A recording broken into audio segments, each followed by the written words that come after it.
নমস্কার বন্ধুরা, welcome to cricket Bangla. Bharat বনাম ইউএসএ ভারতীয় দলের প্রথম ওয়ার্ল্ড কাপের ম্যাচ। নতুন ভারতীয় দলের কাছে একটা নতুন চ্যালেঞ্জ, ইউএসএকে হারানো। সেখানে কিন্তু আজকে ভারতীয় দল নিরাশ করেনি। ভারতীয় দল আজকে 29 রানে বিজয়ী হলো এবং সেই ম্যাচে কিন্তু ভারতীয় দলের ব্যাটসম্যানদের থেকে একটু ভালো এক্সপেক্ট করেছিলাম। একটু এক্সপেকটেশন ছিল যে ইউএসএর বিপক্ষে একটা নতুন রেকর্ড করবে। ভারতীয় ব্যাটসম্যানদের কিন্তু আজকে জবাব দিয়েছে ইউএসএর বোলাররা। তো এই ম্যাচটা নিয়ে আলোচনা করব, ইন্টারেস্টিং ভিডিও হবে, মন দিয়ে শেষ অবধি দেখতে থাকো। আমাদের চ্যানেলে প্রথমবার এলে চ্যানেলটিকে সাবস্ক্রাইব করে দিয়ে তার পাশের বেল আইকনটিকে অন করে দিও। অলরেডি সাবস্ক্রাইবার হয়ে থাকলে অসংখ্য ধন্যবাদ। তো চলো এবারে ভিডিওটা শুরু করা যাক। ভারত বনাম ইউএসএ ভারতীয় দলের ওয়ার্ল্ড কাপের প্রথম ম্যাচ। রোহিত শর্মা বিরাট কোহলিকে ছেড়ে ভারতীয় দল নতুন একটা দল নিয়ে কিন্তু ওয়ার্ল্ড কাপ খেলতে গেল। সেখানে কিন্তু এক্সপেকটেশন ছিল আজকে যেরকম করে তারা সিরিজ খেলেছে, যেরকম করে নিউজিল্যান্ডের বিপক্ষে সিরিজ খেলেছে, মানে ব্যাটিং ফর্ম যেরকম ছিল ওই ব্যাটিং ফর্ম দেখে আজকে ভেবেছিলাম ইউএসএর বিপক্ষে ভালো ব্যাট করবে। সেখানে ইউএসএ কিন্তু আজকে টস জেতে, ইউএসএর ক্যাপ্টেন মোনাঙ্ক পাটেল টস জিতে বোলিং করার সিদ্ধান্ত নেয়। ওয়ানখেডের পিচটাও ঠিক ওরকমই টিপিক্যাল ওয়ানখেডের পিচ লাগছিল আজকে।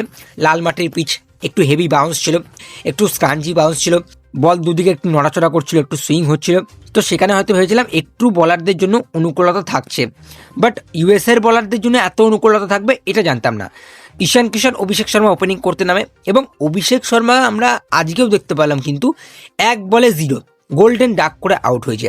মানে অভিষেক শর্মা যখন বড় ইনিংস খেলে তখন পুরোপুরি হিট, আর যখন আউট হয়ে যায় তখন পুরোপুরি ফ্লপ। মানে আজকেও দেখো 1 বলে 0 করে আউট হয়েছে, যেখানে কিন্তু অভিষেক শর্মার শটটা দারুণ ছিল, কিন্তু ইউএসএর বলাররা আজকে পুরোপুরি প্ল্যান তৈরি করে এসেছিল ভারতীয় ব্যাটসম্যানদের বিপক্ষে।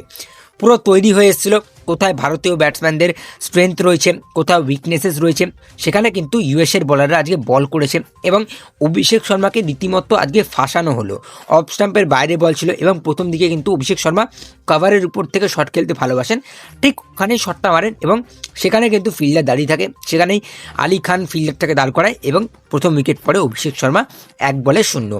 সেখানে ঈশান কিষান তিলক ভার্মার পার্টনারশিপটা একটু এগোতে থাকে, কিন্তু একটা ওভারে ভারতীয় দলের 3টে উইকেট পড়ে যায়। একটা ওভারে ভারতীয় দলের ঈশান কিষান, তিলক ভার্মা এবং শিবম দুবে আউট হয়ে যায়। যেখানে ঈশান কিষানকে প্রথম দিকে তারা একটু ভুল করছিল, লেগ স্ট্যাম্পের বল বাইরে করে যে লেগ স্ট্যাম্পে তিনি খুব স্ট্রং, বাট ওই স্ট্রং জোনে তাকে বল করা হয় ঈশান কিষানকে এবং তাকেও কিন্তু ওই অফ স্টাম্পের বাইরের বলে ফাঁসানো হয়। মিড অফের উপর থেকে খেলতে যায় এবং একটা ইজি ক্যাচ দিয়ে বসে মিলিন্দ কুমারকে। তারপরে তিলক ভার্মাকেও কিন্তু আউট করে বাউন্সার মেরে, একটু স্কাঞ্জি বাউন্স যেটা বললাম, একটু পেসে বিট করে তিলক ভার্মাকে এবং সেখানে শিবম দুবেকে পুরোপুরি প্ল্যানের সাহায্যে আউট করলো। যেখানে তিলক ভার্মাকে এক্সট্রা পেস দিয়ে আউট করলো, সেখানে শিবম দুবেকে একটা স্লোয়ার ওয়ান দিয়ে আউট করলো, স্লোয়ার বাউন্সার দিয়ে আউট করলো।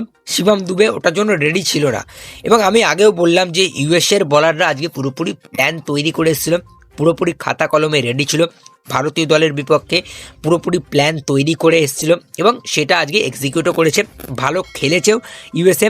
কিন্তু ভারতীয় দলের আজকে ক্যাপ্টেন, আমাদের ভারতীয় দলের ক্যাপ্টেন সূর্যকুমার যাদব, যার ফর্ম আগের বছর খুবই খারাপ ছিল, বাট এই 2026 সালে কিন্তু সূর্যকুমার যাদবের ব্যাটিং ফর্ম দারুণ রয়েছে এবং আজকেও কিন্তু সূর্যকুমার যাদব সেটা প্রমাণ করলো। তারই ঘরের মাঠে আজকে একটা দারুণ ইনিংস খেললো এবং আমরা যেটা বললাম একটু আগে ভিডিও শুরুর আগে, যে রোহিত শর্মা বিরাট কোহলিকে ছাড়া ভারতীয় দলের এটা প্রথম টি20 ওয়ার্ল্ড কাপ। সেখানে কিন্তু আজকে সূর্যকুমার যাদব বিরাট কোহলির মতো ইনিংসটা খেললো। মানে একদিক থেকে ব্যাটসম্যান হিসেবে পুরো রোলটা পালন করেছে। প্রথম দিকে যখন রান দরকার ছিল রান করে এসছে পাওয়ার প্লেতে, যখন একটু ধরে রাখার দরকার ছিল তখন ধরে রেখেছে, ফিনিশও কিন্তু তিনি করে এসছে। তো ওই জন্যে আমার মনে হচ্ছিল আজকে বিরাট কোহলির মতো একটু ইনিংসটাকে বিল্ড করছে সূর্যকুমার যাদব।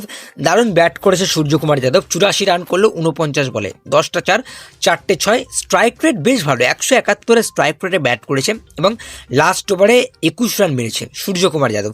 সেখানে মোমেন্টাম আসে এবং সূর্যকুমার যাদবের সাথে আর কেউ দাঁড়াতে পারেনি। মানে তিলক ভার্মা, ঈশান কিষান প্রথম দিকে ভালো খেলছিল, বাট সূর্যকুমার যাদবের পর থেকে শিবম দুবে, রিঙ্কু সিং, হার্দিক পান্ডিয়া, আকসার প্যাটেল এরা তেমন করে কেউ দাঁড়াতে পারেনি। যদিও আকসার প্যাটেল দুটো পরপর 4 মেরে একটু মোমেন্টাম নিয়ে আসে 15 ওভারের পরে, তারপর থেকে কিন্তু ম্যাচটা ঘুরতে থাকে ভারতের দিকে। প্রথম দিকে কিন্তু ইউএসএ পুরোপুরি গ্রিপ করে রেখেছিল। প্রথম দিকে যখন 77 রানে 6 নম্বর উইকেটটা পড়ে, হার্দিক পান্ডিয়ার উইকেটটা পড়ে, তখন আমি রীতিমতো শক হয়ে গিয়েছিলাম যে ভারতীয় দল এটা কি করছে। মানে এতটা এক্সপেকটেশন ছিল ভারতীয় দলের ব্যাটসম্যানদের নিয়ে যে নতুন একটা রেকর্ড তৈরি করবে ওয়ার্ল্ড কাপে।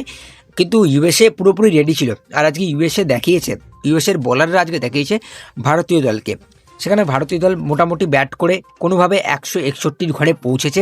সেখানে কিন্তু আজকে হাফের বেশি রান সূর্যকুমার যাদবই করেছে, 84 রান। ইউএসএর হয়ে ইউএসএর বলাররা আজকে ভালো বল করেছে। ইউএসএর হয়ে একমাত্র বলার, তাদের সেরা বলার সৌরভ নেত্রাভালকারই কিন্তু সবথেকে বেশি মার খেয়েছে। আলী খান 2 ওভারে 13 রান 1 উইকেট, এবং আলী খানের পায়ে চোট লাগার পর থেকে কিন্তু ইউএসএর বোলিংটা একটু গড়বড় হয়ে গিয়েছিল।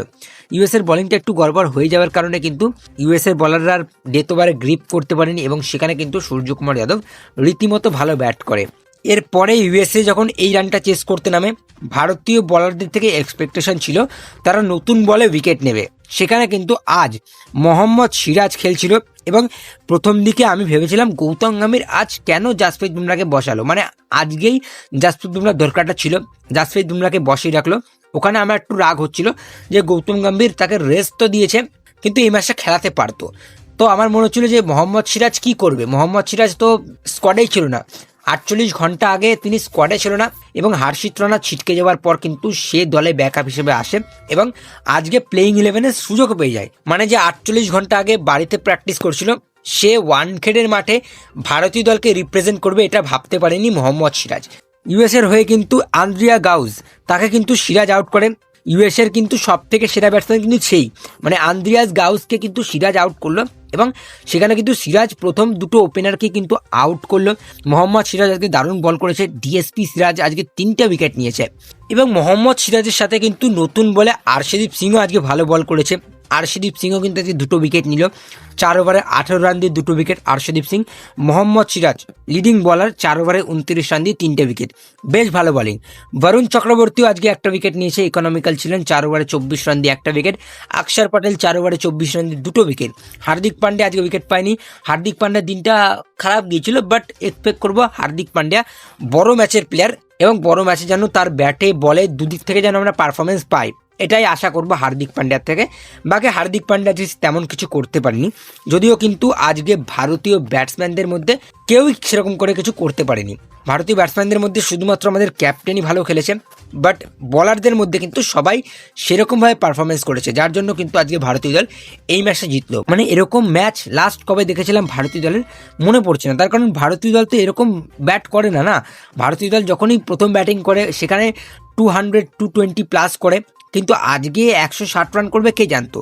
তো সেখানে আজকে বলারদের দিকে বেশি নজর ছিল, বলাররা আজকে ভালো বল করেছে, বলাররা আজকে ভালো কন্ট্রিবিউশন দিয়েছে। তো সেই জন্যই কিন্তু আজকে ভারতীয় দল প্রথম ম্যাচটা জিতলো। ভারতীয় দল প্রথম ম্যাচটা জিতে কিন্তু পজিটিভ দিক নিয়ে যাচ্ছে, নামিবিয়ার সাথে খেলবে পরের ম্যাচটা। সেখানে কিন্তু এখনও দ্বিধায় রয়েছি পাকিস্তানের সাথে খেলা হবে কিনা তৃতীয় ম্যাচটায়, কিন্তু আশা করবো ভারত পাকিস্তানের ম্যাচটা হোক। তার কারণ দেখো আজকে কিন্তু পাকিস্তান পুরোপুরি ফেসে গিয়েছিল নেদারল্যান্ডের সাথে, কিন্তু আমরা যেটা আশা করেছিলাম যে পাকিস্তান ভারতকে এবার একটু লড়াই দেবে, একটু লড়াই করবে, কিন্তু আজকের ম্যাচটা আমরা যেটা দেখলাম, নেদারল্যান্ড যেভাবে ক্রিকেট খেললো, পাকিস্তানকে যেরকম করে চ্যালেঞ্জ করলো, এছাড়াও ইউএসএ আজকে ভারতকে কীরকম করে চ্যালেঞ্জ করলো দেখতেই পারলে। তো আমার মনে হয় T20 ওয়ার্ল্ড কাপ এমন একটা জায়গা, সেখানে কিন্তু কোনো দলকে ছোট মনে করা যাবে না, মানে সব দলই কিন্তু সমান। আজকে কিন্তু পাকিস্তানকে সেটা নেদারল্যান্ড বুঝিয়েছে, এবং ইউএসএ কিন্তু আজকে ভারতকে বুঝিয়ে দিল। তো ভারত পাকিস্তানের ম্যাচটা বেশ আড্ডাহাড্ডি হতে পারে আমার এরকম মনে হচ্ছে। বাকি আজকে যদি প্রথম ম্যাচটা যদি পাকিস্তান হেরে যেত, তখন কি পাকিস্তান ভারতের সঙ্গে খেলতো, এটা একটা ভাবার বিষয় থাকছে। বাকি আজকের ভিডিওতে এতটুকুই ছিল। ভিডিওটি ভালো লাগলে বেশি বেশি করে লাইক, বেশি বেশি করে শেয়ার করে দিও। আমাদের চ্যানেলে প্রথমবার এলে চ্যানেলটিকে সাবস্ক্রাইব করে দিও, তার পাশের বেল আইকনটিকে অন করে দিও। চলো আজকের ভিডিওতে এইটুকুই। Good night, tata.